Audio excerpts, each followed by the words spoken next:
It was a sunny Sunday morning, the kind where everything seems calm and perfect. My wife, Aaliyah, had suggested a family brunch at her parents' house. I was hesitant, knowing how tense her family could be, but she insisted. "It'll be fun," she said, her eyes sparkling. "Just us, the kids. Some good food, no stress."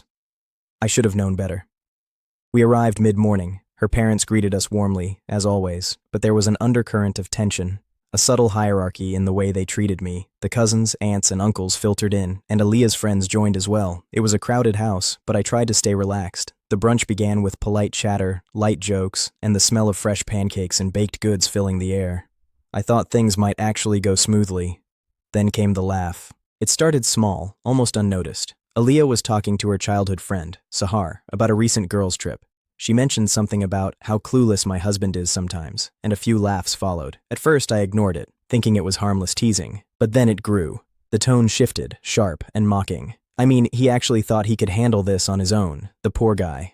I froze. Every eye in the room was now subtly focused on me. The laughter wasn't just teasing, it was ridicule, public, and unmistakably directed at my expense. My stomach turned.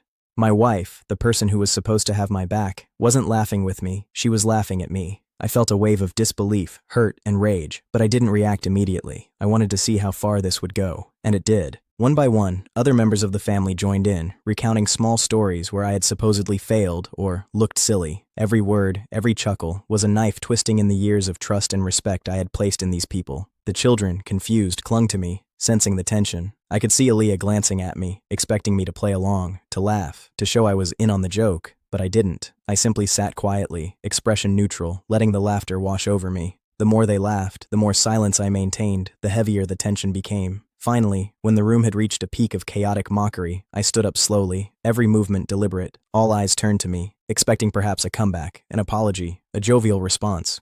I didn't give any of that. "I see how you all feel about me," I said calmly, voice steady. "Thank you for making your feelings so clear." The room went quiet, the air thick with shock. I continued, softer but unwavering. "I'll be leaving now. The kids and I will head home. Clearly, I'm not valued here. Enjoy the rest of your brunch." I walked out, collecting the children, ignoring the stunned murmurs behind me. Aaliyah tried to follow, calling my name, but I didn't turn around. I had already made my choice. That day marked a turning point. At home, I reflected on the incident.